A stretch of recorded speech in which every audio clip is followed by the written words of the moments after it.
अस्सलाम वालेकुम रहमतुल्लाहि बरकातहू। आज मैं सेकेंड ईयर बीकॉम बार बीबीएम फोर्थ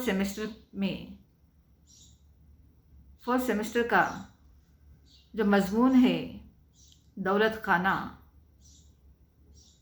जिसके मुसन्निफ़ हैं यूसुफ नाज़िम।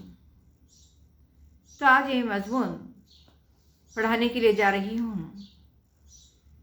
तो इस दौलत खाने का यूनिट नंबर 6 है। आज मैं पहले सेशन की शुरुआत कर रही हूँ। तो यहाँ पर उन्वान का नाम है दौलत खाना। तो दौलत खाना उसे कहते हैं जिसके पास बहुत ज़्यादा जायदाद होती है, जिसके पास बहुत सारा रुपया और पैसा होता है, जिनके घरों में सोना ज़्यादा होता है।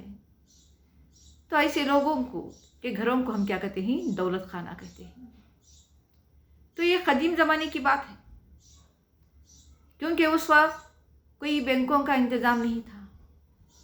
लोग क्या करते थे? अपने घरों में रुपया और पैसा जमाते थे, इकट्ठा करते थे, और उसे बहुत बड़ा ज़मींदार, बहुत बड़ा जागीरदार और बहुत बड़ा पैसे वाला कहते हैं कि उस दौलत खाना यानी कि घरों का पता ही बता देते थे कि वो दौलत खाना है।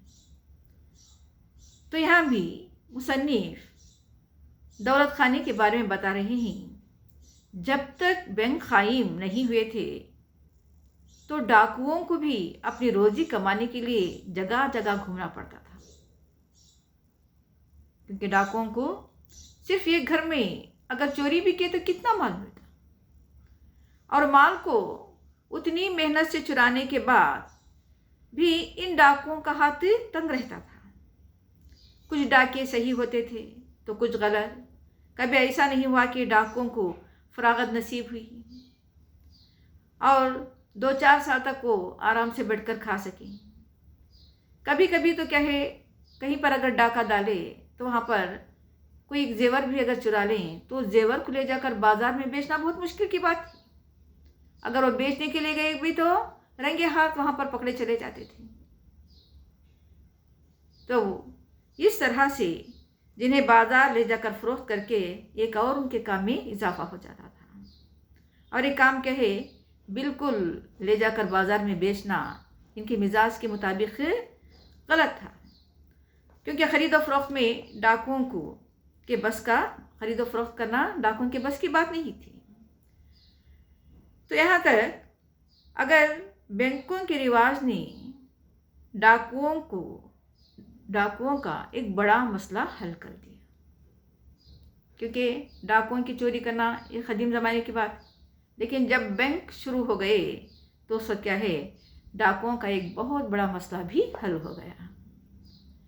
एक बैंक पर एक कामयाब डाका बरसों के लिए काफ़ी होता है, क्योंकि बैंक में बहुत सारी रकम रहती है, बहुत सारे जेवरात रहते हैं, बहुत सारे लॉकर्स रहते हैं। अगर एक बार डाकों ने जाकर उस बैंक पर छापा मारा तो समझो कि उनकी ज़िंदगी संवर गई। तो डाका बरसों के लिए काफ़ी होता है। इस कामयाब डाके में बैंक के 2-4 मुलाजिम मारे जाते हैं, लेकिन आदमी बैंक के डाके में मारा जाए तो यहाँ पर क्या है, इस कत्ल में कातिल ना मिले तो कोई बात नहीं, कम अज़ कम इसका इल्म तो होता है कि कातिल कौन है। जहाँ तक बैंक के डाकुओं का ताल्लुक़ है, एक सियासी जमात दूसरी सियासी जमात को मुर्द इल्ज़ाम नहीं ठहराती। किसी भी सियासी जमात को 2-4 आदमियों के कत्ल से क्या दिलचस्पी हो सकती है? तो ये घरों में चोरी करने से बेहतर है कि बैंक में जाकर वो लूट सकें। कौन है? डाकू लोग।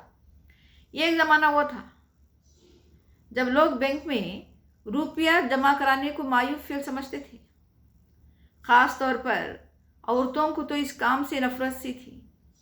घर की किसी कोठरी में या बावर्ची खाने में चूल्हे के पास गड्ढा खोद कर वहाँ पर ही रुपये जमा करते थे, ताकि उनके घर के मर्दों को इस बात का पता ना चले। तो ये चोरी छुपे रुपये छुपा कर अपने आप को क्या है, लुत्फ़ भी आता था और खुश हो जाती थी कि हमारा जो रुपया है महफूज है। यहाँ तक कि ये बात इनकी समझ में नहीं आती थी कि बैंक हमारे रुपयों की हिफाजत भी करेगा और उल्टा ही इसका किराया भी देगा। क्योंकि लोगों को समझ में नहीं आता था, क्योंकि बैंक में रुपया जमा करने को एक मायूब फेल समझते थे लोग। तो कहते थे कि ज़रूर इसमें कोई ना कोई साजिश होगी, किसकी? बैंक वालों में। तो यहाँ पर 2-4 बैंकों ने अपना दिवालिया निकलवाया, तो इन्हीं इस साजिश का यकीन हो गया। दिवालिया होने के बाद हर शख्स मौजिद शहरी की तरह ज़िंदगी गुजार सकता है। तो उसके बाद लेकिन एक ज़माना आते आते ये ज़माना क्या है, एक जैसा नहीं रहा। बैंकों के भी दिन फिरे और हर शहर में जितने होटल हैं इतने ही क्या ही बैंक भी हैं। और बैंकों में इस तरह कतारें लगती हैं जैसे बैंक ना हो बस स्टाफ हो।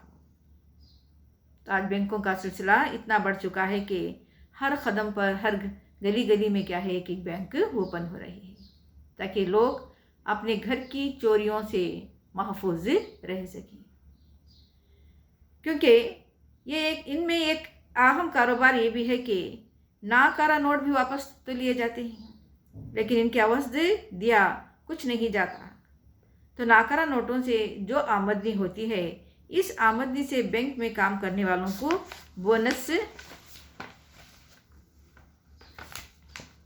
बोनस फिल्मों की तरह बैंकों के भी डायरेक्टर होते हैं, बोनस से दिया जाता है।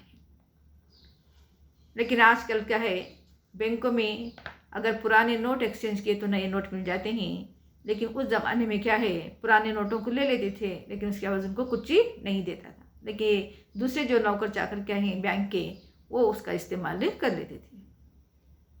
आजकल क्या है,